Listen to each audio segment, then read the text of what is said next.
Welcome to USA Global TV and Radio, where our mission is to provide education, entertainment, hope, and inspiration. USA Global TV and Radio connects you with experts and audiences all around the world every single day to help you succeed in business and to live a richer life.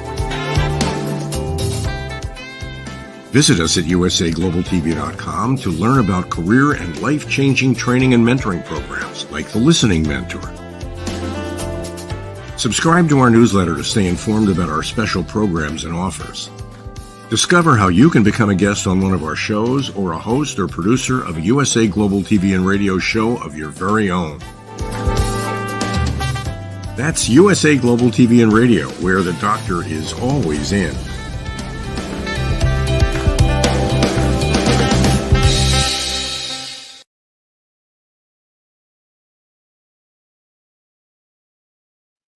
Hello, everyone. Happy New Year. Happy 2024. Thank you so much for joining us. Thank you for all of your follows, your likes, your subscribes, your comments in 2023. We are excited to present USA Global TV and Radio, the United Kingdom News and Culture episode 100. Yay! I wish we had some balloons or confetti or something, but we don't. So we're just excited to be here for another year. And we are super excited that our expert correspondents are with us from across the pond, bringing us the latest and greatest. Joining us, returning as the star of our show, she is the world traveler, DIANN Wellbeing. As long as there's a white wall or a green screen, she is ready to go. Let's welcome her and find out what she's been up to. Hello, DIANN. Hi, Dr. JACALYN. Happy New Year and congratulations for 100 episodes. Thank you. And thanks so much for being with me on this ride for 100 episodes. It's amazing. So, DIANN, you're able to join us. You get on the bus and wherever you have to go, you show up and you can broadcast. What's that like for people who are out there and they're thinking, you know, I travel a lot. I don't think I could really be on any kind of show because I'm not in one place too long. Oh, my goodness. Don't let anything stop you. That is the beauty of technology today, no matter where you are. If you have a drive that and a message you want to get across, I mean, don't let anything stop you because the software will make it happen. And why not join USA Global TV's family? Because Dr. JACALYN will make it happen for sure. And she didn't pay me to say that. Well, thank you, DIANN. I appreciate it. And we're going to find out what you've been up to. We're going to bring out our other panelists, and then we'll just go around and see what people are doing. Joining us from across the pond, it's HELENA CHARD. She always has a lovely smile on her face. And DIANN, as you mentioned, we just love her accent. Let's welcome her. Hello. You are too kind. Thank you so much. It's so lovely to see you. Oh my gosh. 100. I can't believe this is our 100th show. We should be here cheersing. But we're sharing things and we're here together and it's lovely. Yeah, exactly. Thank you so much. It's always lovely to share my knowledge and the news here in Great Britain. So thank you so much, JACALYN. And well, thank you. Thank you. And with drink in hand, I'm thinking, I don't know, maybe we have somebody on our team who is actually celebrating Simon MacDonald. Hello. Of course. Happy New Year. You know, we're still celebrating in Scotland. We never give up. Now, what kind of pour is that? What's in there? Oh, we lost him. It was so heavy. Yes, maybe Ivan needs to help you with that. I don't know. It looks like no, I've got a very fine red wine on the go today. You know, I've run out of whiskey. It looks like a very generous pour. Well, you know, we don't do half measures in Scotland. We really Well, and as we know, it's later in the day. It's in the afternoon there, 4 p.m. GMT. So it's good to get a nice start. But before we go through the news, I would love to just go around and what's a key takeaway that you took from 2023 and what's something that your why for 2024? DIANN, what comes to mind for you? I was so afraid you were going to say that to me. There's so much to take away. Number one, I always feel that every day is a blessing when your eyes are open. So that's my biggest takeaway, is I always give thanks. 2023 really let me know that anything and everything is possible as long as you stay positive. And I believe my word for this year is kindness. We all need to share our kind thoughts, be generous to others when we can, to help bring a little bit of light into the world, because we need it right now. Fantastic. That was beautiful. Thank you. Simon, what are your thoughts? Last year versus this year? Last year was a good practice session for this year. I'm getting busier by the second. And I mean, it's the old adage I always use as well, that the sky is not the limit when there's footprints in the moon. So, yeah, I'm going for it this year. And I have got a pretty full schedule as well. It just gets better and better and better. So there we go. Congratulations. So proud of you. Exciting. Yay, way to go. Helena, what are your thoughts about last year versus this year? You know, I'm not like celebrating as in, oh, you know, things are going to be absolutely great. I took away lots of things from last year, which are good, and hopefully will be better.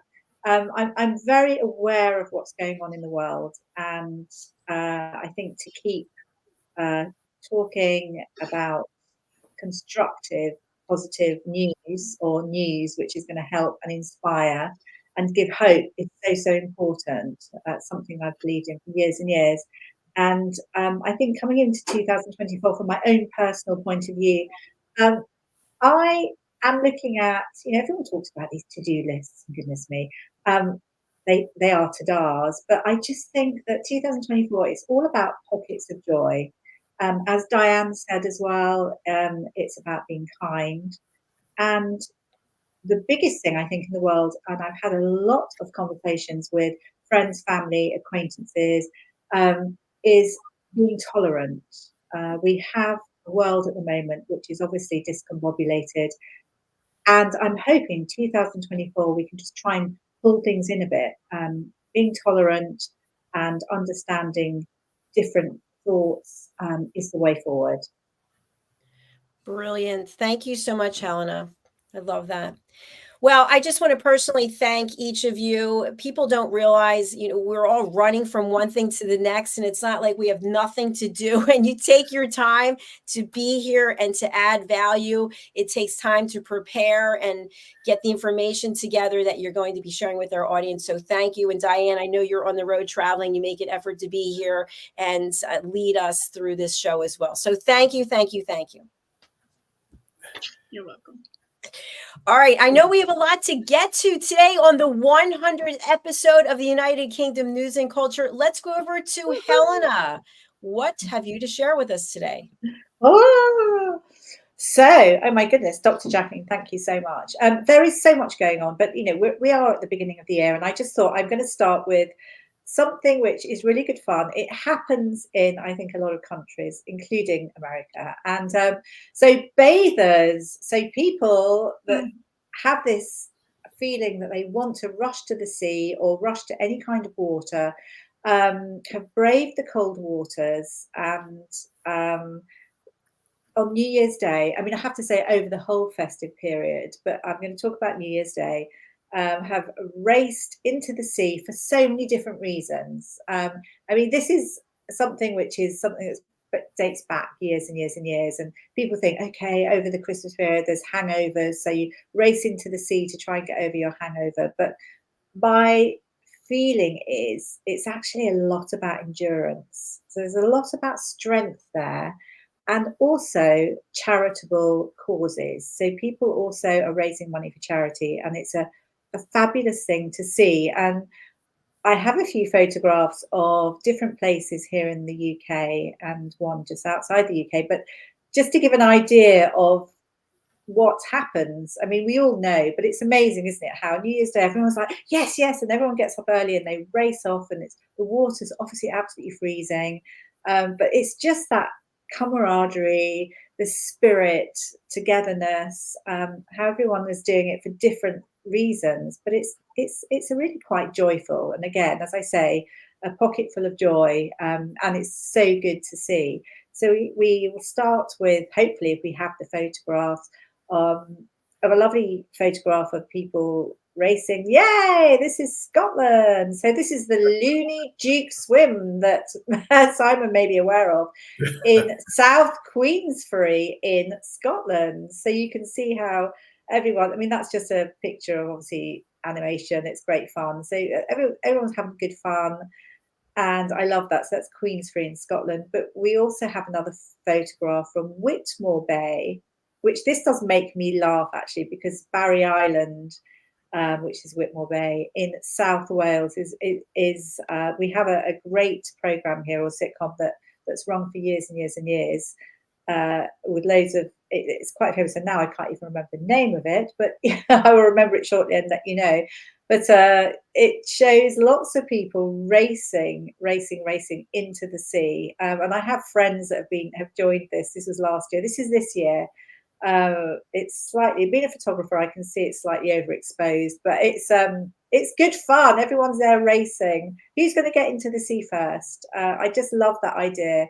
And obviously people dress up, they do funny things, and it's a way of everyone getting together and having a chat, which I love. And that's the Looney Duke swim. Moving on, I thought I just would give a different one, which is obviously not the UK, but I found it really funny looking at the photograph. So this is Scheveningen in the Netherlands, if we have the photograph. So many people, I mean, look at that, and they're all wearing orange caps. I mean, it's something that they do each year. I mean, for me, that just seems a little bit too much, but I just thought, hey, goodness, way to go. I think good for everyone. Everyone's got their own reasons to race into the sea. Can you imagine that cold sea and that invigorating feeling, I think, which is fabulous. Anyway, I think that's a lovely photograph. And moving on as well, because the Netherlands is very, very close to Denmark. Now, people are completely gobsmacked that Queen Margrethe II, the world's only living queen now, has actually stepped down, which I find incredible. And I think everyone's completely shocked. And the reason I want to bring her up is she was a very good, I wouldn't say close friend of Queen Elizabeth II, but they had a very good bond. And she's stepped down now. She enjoyed a close friendship with Queen Elizabeth II. She actually cried at her funeral, and they used to refer to each other as their nicknames. So Daisy and also Lilibet, which was Queen Elizabeth when they were younger. And they're both great-grandchildren of Queen Victoria. Everyone's great-grandchildren or cousins of Queen Victoria. They're also cousins. And I just think it's quite a shock. It was quite a shock for me as well. But now Crown Prince Frederick is going to be king. This is happening on the 14th of Jan. And his Australian-born wife, Princess Mary, is going to be Queen Consort.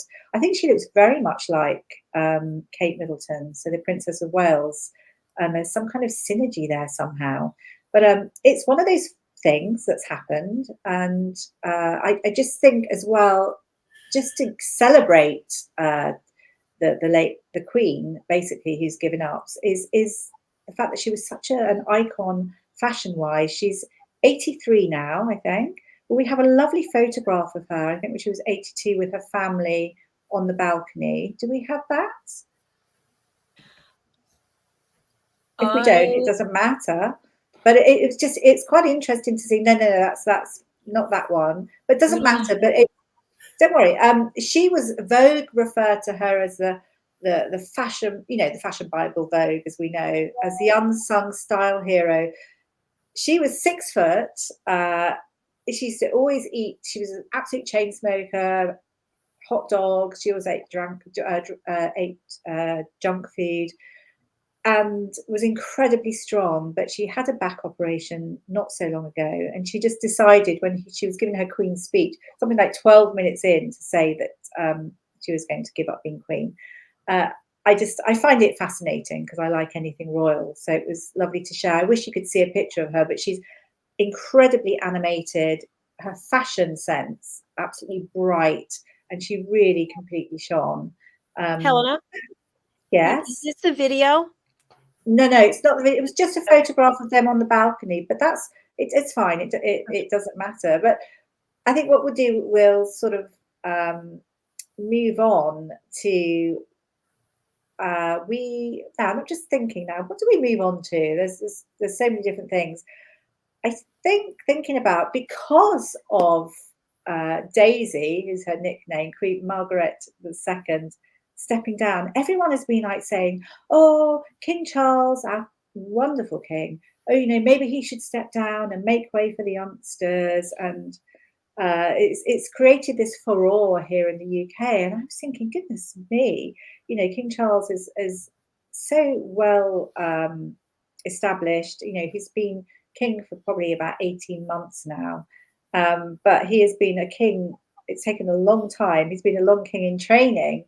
Why should he give up? He's as fit as an ox. He really is so strong. There's nothing wrong with him. He's incredibly bright. He's done Great Britain and the Commonwealth so much good so far, and I hold high hope for things continuing. So I would say absolutely categorically no for all the people that are thinking around the world, you should abdicate, absolutely not. But also he wouldn't, as his mother did, the late Queen Elizabeth II. They were both anointed, and it was the coronation. It's a huge, great big ceremony, and a pledge to the people and to God. And there's no way that they would just abdicate to their, sons, daughters, unless they were incredibly ill. So absolutely not. But I would like to move on to the fact that we have, as I've said, King Charles, to me, a great success, and I think has surprised so many people here and abroad, and how brilliant he is. And we have a little video, and this is something that's been released on the King and Queen's social media, and it's just a little sort of 12 months of all the little bits and pieces that they've done. And it starts with a funny little cam video of them in their carriage as they are going to Parliament, which I think is quite fun. So hopefully we have that and we can play that.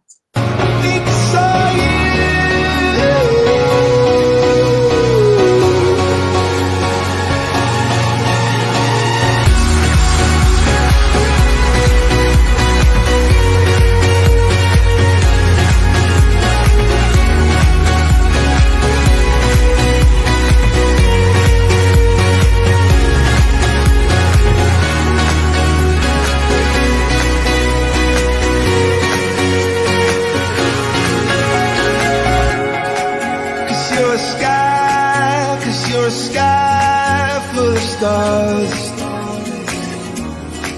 I wanna die in your arms. Cause you get lighter the more it gets dark. I'm gonna give you my heart.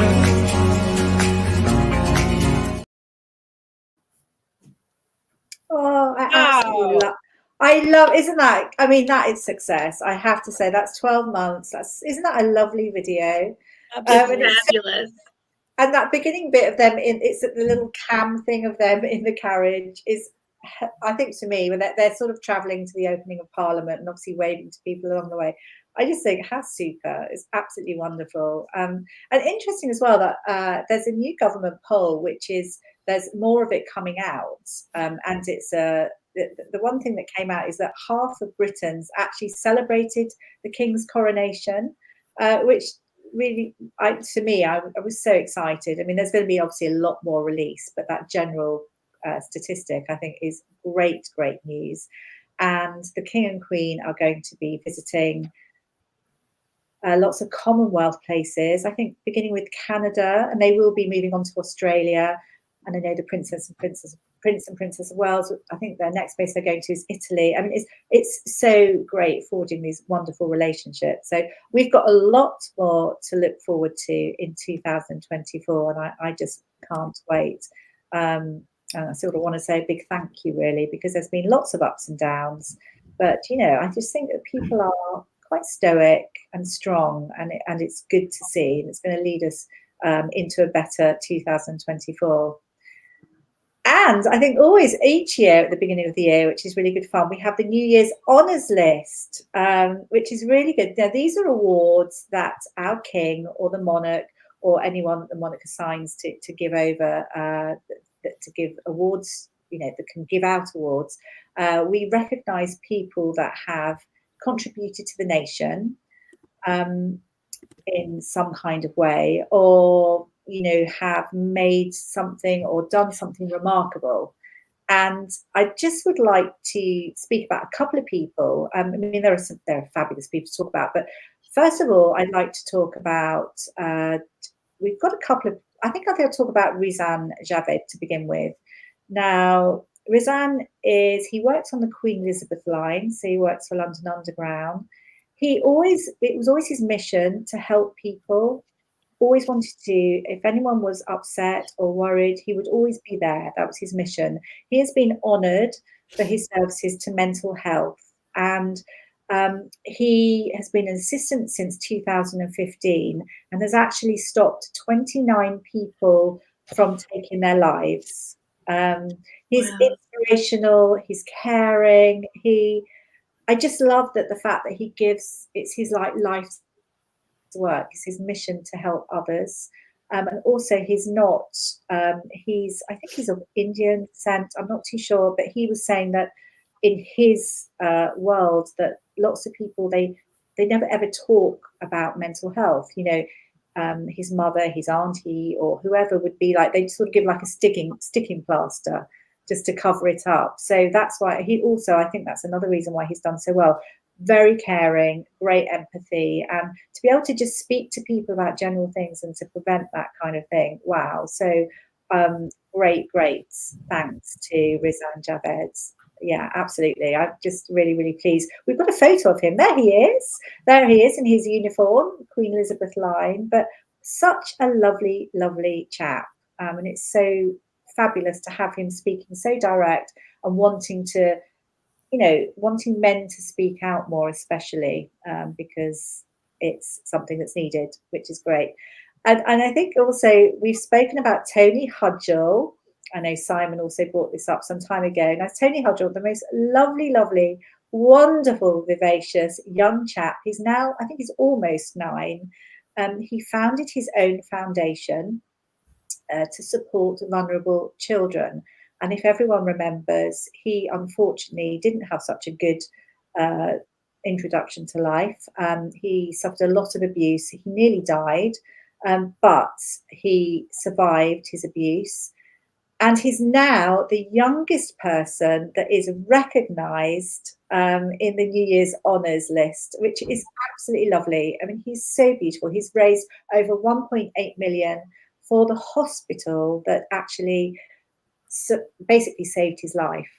And he's also a great friend of the Princess of Wales, which obviously makes sense because obviously her charitable status as well. What a lovely guy. So he's younger here in this picture. But I think we may even have another picture. If not, it doesn't matter. But I'm just so excited. Oh, look at that. You know, he's so lovely. He's vivacious. That's all I can say. So outspoken to raise 1.8 million for walking. He was inspired by Sir Captain Tom. Anyway, that's from the past. And he's got his British Empire medal, so BEM. Which great. I'm really, really excited for him. And there's so many different medals that are given out. They're all different statuses, etc. But I think we could talk about that another time. But I think that finally, I just want to mention, really give a shout out to and a celebration of Camilla Batmanjalida. Now, she was a fabulous woman. She unfortunately has passed at the age of 61. She was the creator of the children's charity Kids Company. 61 years of age, she's passed. But again, as I say, let's celebrate her life. She did so much good. She set this charity up in 1996. She supported more than 30,000 vulnerable young children. Can you imagine? And they loved her. They thought of her as a mother. She sadly, unfortunately, in 2015, her company was looked into. She was accused of so many different things, but she was proved innocent. That's so important. This is her, as you can see, larger than life. Great background. She always looked so bright, but she did so much, and I will never forget. She was so loving to so many children and lovely in general. So sad to lose her at 61. She was with her family when she passed, and obviously I'm really sad. But I just think, it's always so important, especially in the new year and all the time, to celebrate people that do good. It is absolutely imperative, because it's that ripple effect, as I say. And if everyone's kind and everyone reaches out, it's, this is the way to move our world on. And we always want to achieve that peace, don't we? Okay, we may never get that, I don't know, but we can all strive together. Thank you. That was wonderful. Thank you. Brilliant. Thank you so much. I'm getting chills thinking about all those people running into the freezing cold water. I love it. I actually had so many more pictures as well, where there's some, because people get completely dressed up and they do these funny dives and things, and I think good for them, especially the people that are raising money for charity, their own charities. I think it's really I've actually just had a thought there about the that shot on the video clip with King Charles and Camilla in the carriage coming. That carriage has got Wi-Fi in it, so in actual fact, when they're trotting along in the carriage, they could be watching USA Global TV live. Yeah, they could be. I'm sure they are. It would be great to have you interview them as they're watching us. Fantastic. Well done, Helena, as always. Thank you so much for the effort and the time that you put into your reporting. You're more than welcome. There's so much more going on, but that's just a snippet. Well, that was a great way to start off our 100th episode. And Simon, you'll be ringing us around to the second part. So let's go over to you. Yes, well, I've been running the series on seats of power for the past few weeks, and so we're now moving north of the border into good old Scotland, and this is a little bit of history with mystery as well, and it's about the honours of Scotland, which are better known as the Scottish Crown Jewels. And they're the regalia that were worn by the Scottish monarchs at their coronation and kept in the Crown Room in Edinburgh Castle. And they date from the 15th and 16th centuries, and they're the oldest surviving set of crown jewels in the British Isles. Well, most of them are. The honours were used together for the coronation of Scottish monarchs from Mary, Queen of Scots in 1543 until Charles II in 1651. And from the Union of the Crowns in 1603 until the Union of 1707, the honours were present at the sitting of Parliament of Scotland and signified the presence of the monarch and their acceptance of the power of Parliament. And following the Union of 1707, the honours were locked away in a chest in Edinburgh Castle, and the crown jewels of England then continued to be used by the British monarchs as the crown jewels of the United Kingdom. The honours were rediscovered in 1818 and have been on public display at Edinburgh Castle ever since. The honours have been used at state occasions, including the visit of George IV in 1822 and Queen Elizabeth II's first visit to Scotland as monarch in 1953. And a national service, of course, of Thanksgiving for Charles III following his coronation in 2023. So the Crown of Scotland is present at each opening ceremony of the Scottish Parliament as well. And the honours of Scotland consist of the Crown of Scotland, the sceptre, and the Sword of State. The gold crown was made in Scotland out of Scottish gold, and in its present form dates from 1540. The original sword and sceptre were made in Italy as gifts to James IV from the Pope. The honours also appear on the crest of the Royal Coat of Arms of Scotland and on the Scottish version of the Royal Coat of Arms of the United Kingdom, where the Red Lion of the King of Scots is depicted wearing the crown and holding the sword and sceptre. They might have to change that now. And coronation robes, a pair of spurs and a ring and consort crowns were also part of the Scottish regalia, but none of these survive today. Now, how do you lose crown jewels? I mean, this is the mystery and the history. The gold ampulla of Charles I that held the announcing oil of his 1633 coronation now belongs in the National Museum of Scotland. The Crown Room in Edinburgh Castle also contains the Stone of Scone, or the Stone of Destiny as it's otherwise known, and the Elizabeth Sword, which is a silver gilt wand, a silver gilt wand of the 17th century Stuart jewels, and the Lorne jewels, which were bequeathed to Scotland by Princess Louise, who was Duchess of Argyll in 1939. And the earliest known depiction of a Scottish king wearing his symbols of sovereignty, King Edgar, who reigned 1097 to 1107, wears a crown and bears a sword and sceptre and his great seal. His brother, Alexander I, is shown holding an orb, and by the reign of John Balliol, the regalia consisted of a crown, sceptre, sword, and ring. After the English invasion of 1296, these regalia and the Stone of Scone, upon which the monarchs were invested and crowned, were captured by the English army and were taken south to London. New regalia was made in the 14th century for subsequent coronations, and though the Crown of Scotland may in its previous form date from around about this period.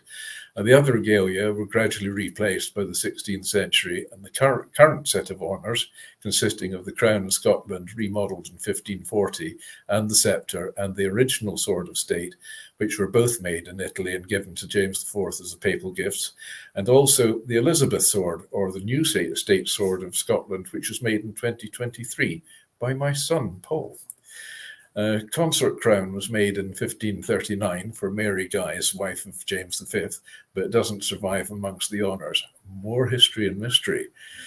The honours in the present form were first used together at the coronation of Mary Queen of Scots in 1543. And by the second half of the 16th century, they represented royal authority in the Scottish Parliament, and Acts of Parliament were given royal assent when the monarch touched them with the sceptre.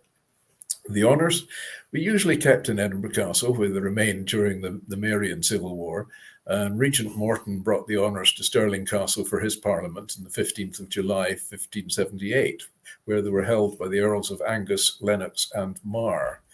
And the spurs, emblems of knighthood and chivalry, were presented to Charles I at his Scottish coronation in 1633, and the spurs and the coronation robes, of course, have been lost.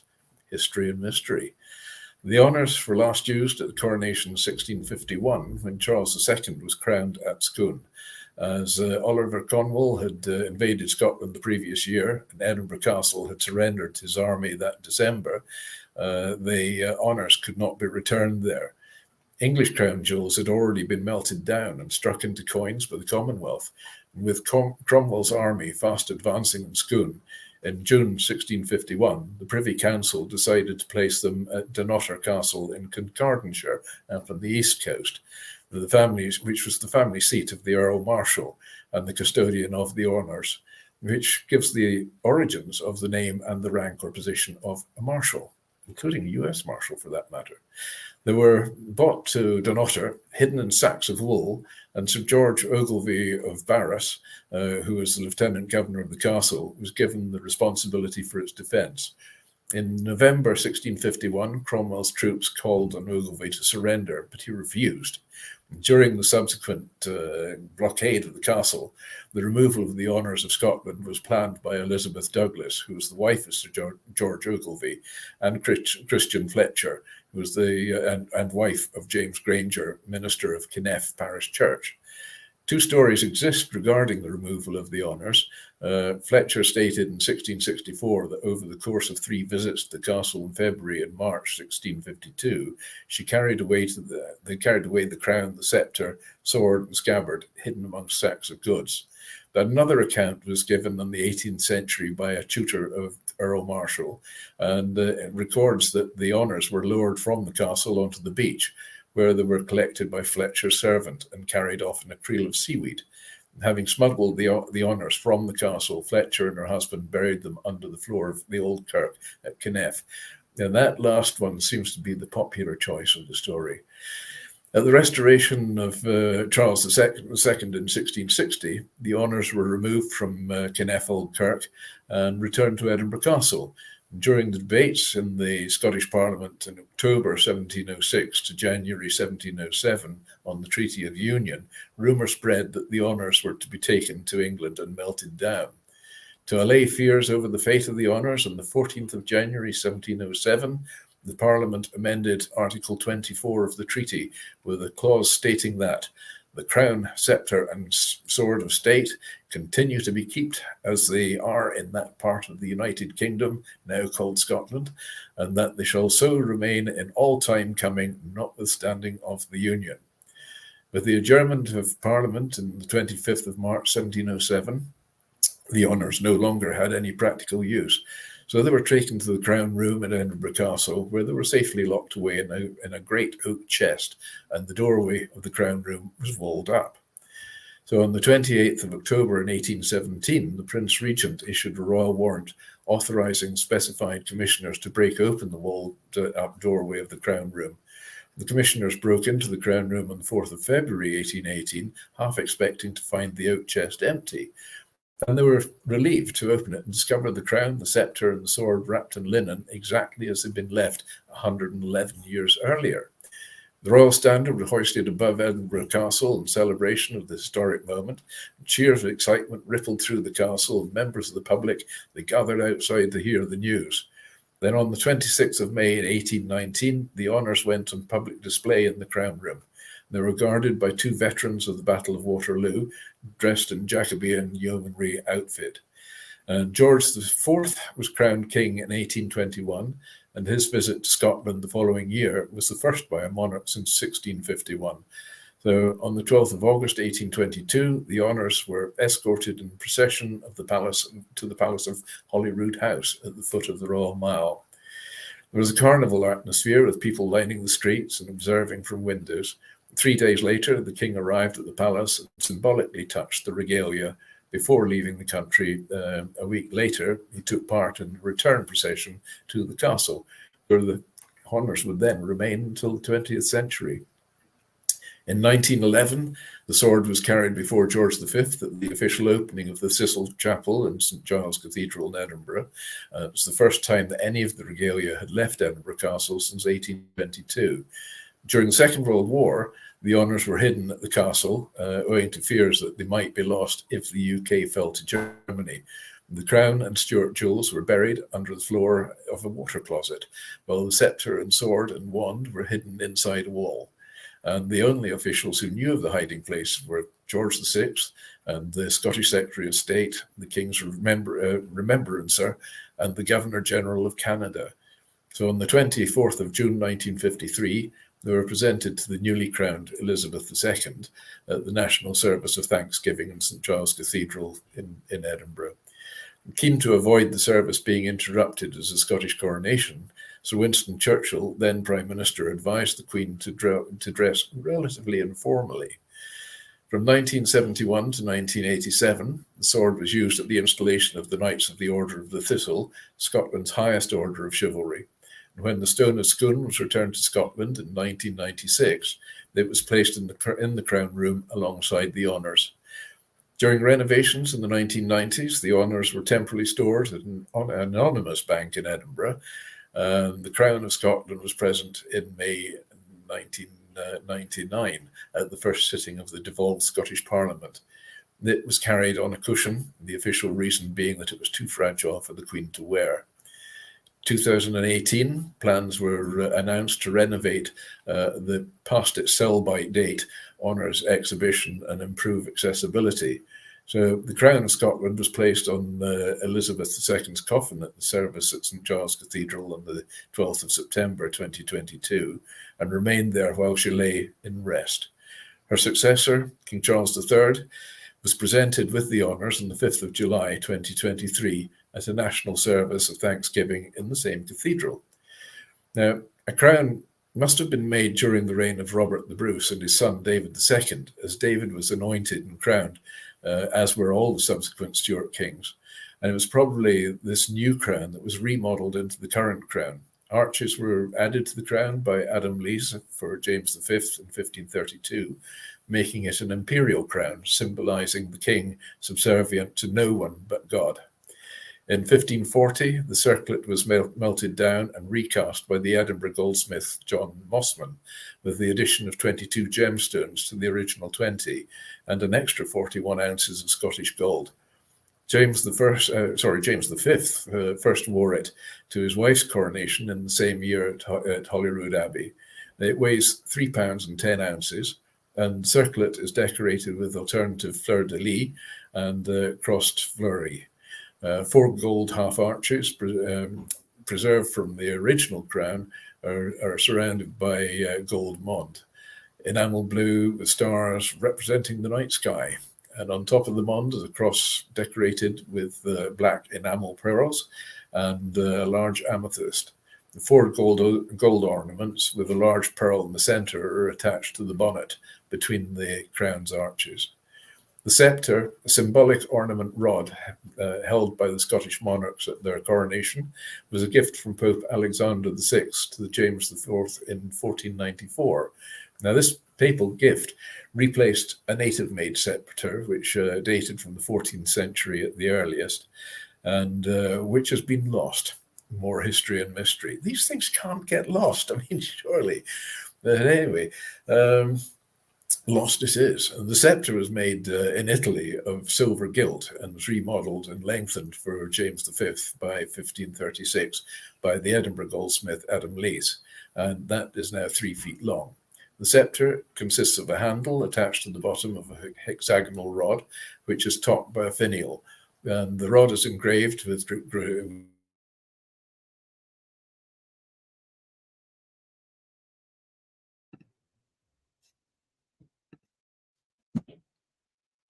3 figures of the Virgin Mary.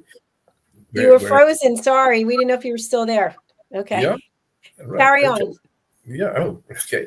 So 3 figures on the top: the Virgin Mary wearing a crown, holding the infant Jesus in her right arm, and an orb in her left hand.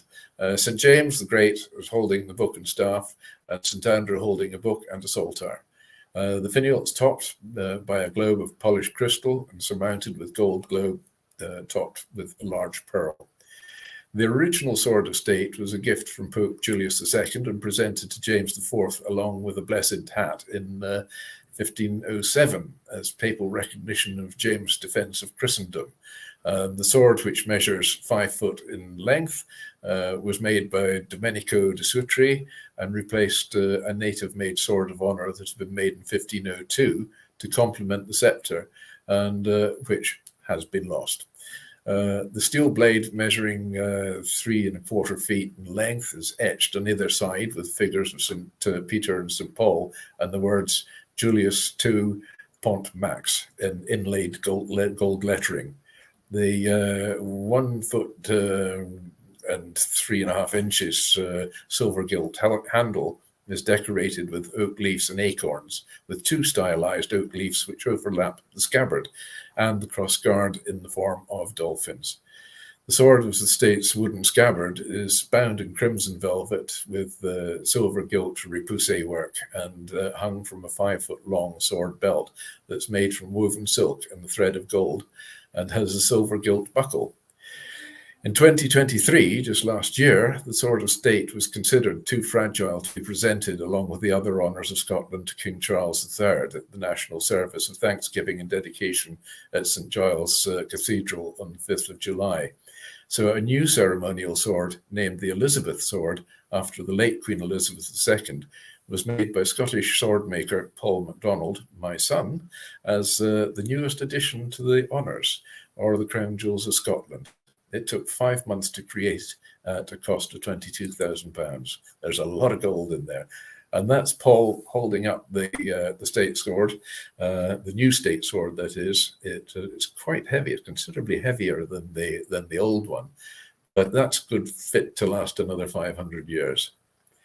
And I think there's other photographs there, have we, of Paul. That there is in Paul's workshop. That's the blade of the state sword, just under its initial construction. It took hours and hours of work, all handcrafted right through.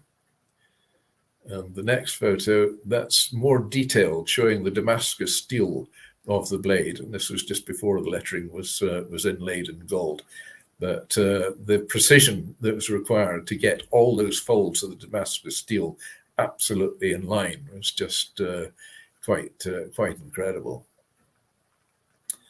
And there we have more detailed of the hilt of the sword, along with the scabbard as well, which is velvet based and all bound in gold right the way through. And was that the last photo? I think that was it. Yeah. Wow. Yeah, so absolutely beautiful. Just so Congratulations. So much history and mystery, but very proud of Paul for that achievement. And of course, he couldn't tell me until about 2 or 3 days before the actual event. And oh wow, he was, they're sworn to secrecy on that sort of thing. So that was it. And he told me it was just the afternoon after he'd been invited to the Palace of Holyrood to meet King Charles III to talk about the sword and the work that had been done. So yeah, very proud of him. I was sort of, for once in my life, I was actually sort of rendered speechless, I think. That was a big accomplishment to keep to himself. Wow, amazing. Well, that was part of the reason why I was speechless, because Paul doesn't usually keep secrets like that. Really, but having said that, a few phone calls to him, and I could tell there was something going on, and I just couldn't quite pin it down. So he kept stum right the way through. So another reason to be very proud of him. That was as you should be. Magnificent accomplishment, goes down in history. Well, that's it. I mean, this is now part of the Scottish Crown Jewels, and will be the state sword recognised from now on. So it's a good bit of publicity for him. I think he's a busy guy, and he's actually his waiting list for new swords, and he's doing a special reconstruction of the fighting knives used by the commandos during the Second World War, and he's got a waiting list of up to 10 years. So wow. He had to sort of fit this one in, because it was only decided at the beginning of the year that the old state sword was just too fragile to use. So it was very hurried design work, and then actually making the sword as well. And it took a long time to make it, as it all crafted by hand. So I'd love to have him on the show. It'd be great to interview him about it. Yeah, that would be fun. Yes, he couldn't bring it with him. No, that's not. Darn. I think when you're in school and you're thinking about different things you might like to do for a career, it never entered my mind that you could be an artist to design swords. That's just amazing. I mean, just thinking of what I was doing at the time when he was at school, and I had my smokehouse going, and I was doing things like smoking alligator and kangaroo and ostrich. So who was I to turn around and tell him to go and get a proper job?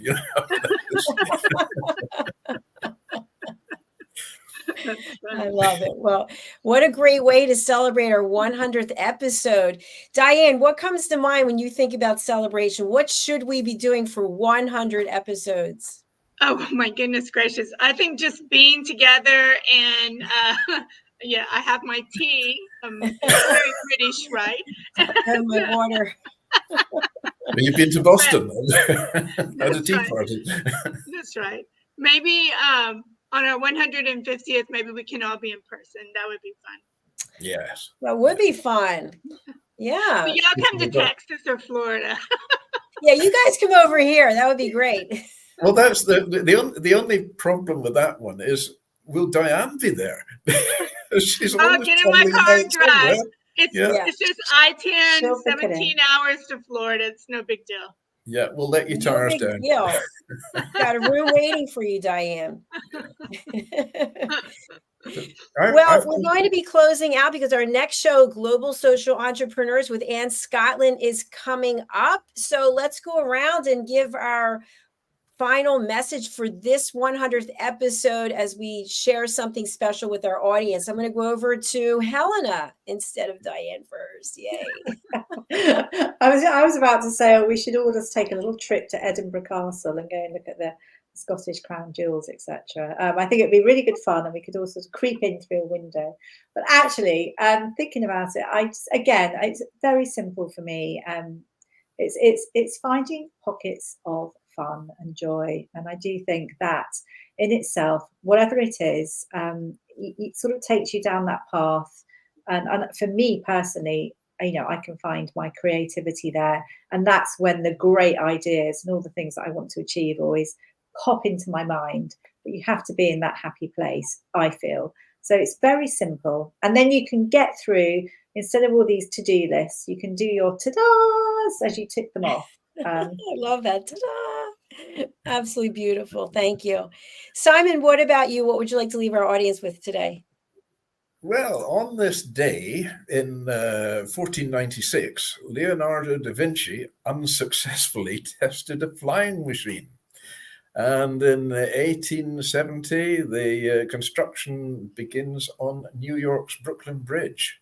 For birthdays, in J.R.R. Tolkien, who's the British author of The Hobbit and Lord of the Rings, who was born in Bloemfontein in South Africa in 1892.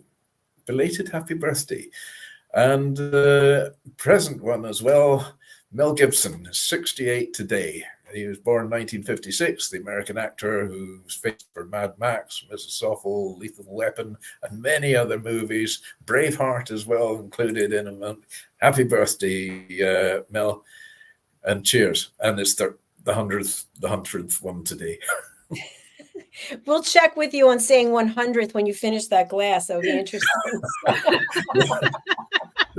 100th. Diann, what would you like to say? Goodness gracious. I just want to tell everybody how I'm so honored to be with all of you and to share 100 days of interviewing, learning from y'all. It's just a true blessing. To all our listeners, I can't thank you enough. And I hope you might find your special words. So for mine, again, it's kind.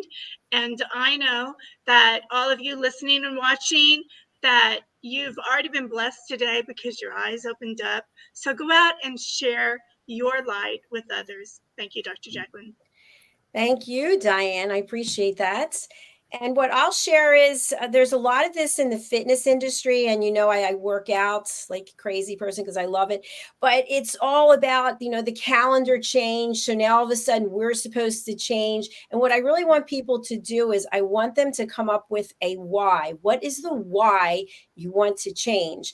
And once you do change, what is going to make your life so different? Because we set these goals for ourselves. They're really sometimes unrealistic because we don't know what is the inspiration and the motivation for us to do it. And once we accomplish it, how is that going to change our life? So I gave the example and I'll give it now. I've always wanted 6-pack abs. Well, I don't eat the way that I should to have 6-pack abs, and we don't have the genetics in our family for that. But if I had the 6-pack abs, how would my life really change? Am I going to be on the cover of a magazine? No. Is some hot guy going to say, well, now he wants me because I have 6? No, I don't think so. So it's really unrealistic. So I'm taking it off my list. And that's what I would say to our audience. Come up with your why, and what will your life be? How will your life be different or more meaningful once you have accomplished that why? And if it doesn't make sense, move on to the next thing. It's not the day of the calendar. It's what's in here, and what's in here that will really catapult you to the next level. They're my words of wisdom for I love today. Very good. Thank you. That's great. Thank you. Thank you. Okay, we are going to close out with our sponsorship from DIANN FLOYD. And by the way, DIANN, I love this one. We're getting a lot of great feedback about Ruby. I love the messaging and I love the music. It's so dramatic. Give us a little bit of background about Ruby. So Ruby is based, thank you, Dr. JACALYN. Ruby is based on my grandmother Ruby's life. She was such an inspiration, a trailblazer, and I wanted people to discover their own fire in the gut, so to speak, that because if a woman in 1904 can find a way to make sure that she can go to college and be educated and make her dreams come true, and it was very difficult and very hard, especially coming from middle America in 1904, you were supposed to get married, at 14. She was lucky. Her parents said no, 18. Oh my goodness gracious. But she battled it through, ended up in Chicago, and made sure that she found the job that she was meant to do. Thank you. Thank you, DIANN. You're like a ventriloquist, I think, because you said that whole thing without moving. I know I'm frozen, but I just kept on going. I was very impressed with that. That was really good. I love it. Fantastic. All right, everybody, stay tuned and watch and get to know a little bit about Ruby. And thank you. Whatever you're celebrating, let us know. We'd love to hear from you. If you'd like to be a guest, we've got some cool guests coming up that I didn't even get to tell our audience about, but we'd love to hear from you. Go over to usaglobaltv.com and contact us. All right, take a look at this.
Hello everyone, I'm Simon MacDonald. I live in the West Highlands of Scotland, a very beautiful part of the world. Seems a long way from the USA Global TV station. But remember, USA Global TV is worldwide. It's a fantastic platform.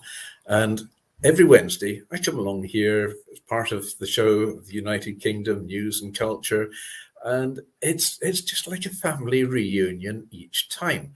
It's one of these amazing stations that has such a beautiful, friendly, and intelligent atmosphere as well. And we reach out to an audience in the most unimaginable places. And I came here, I don't know, must be over a year ago now.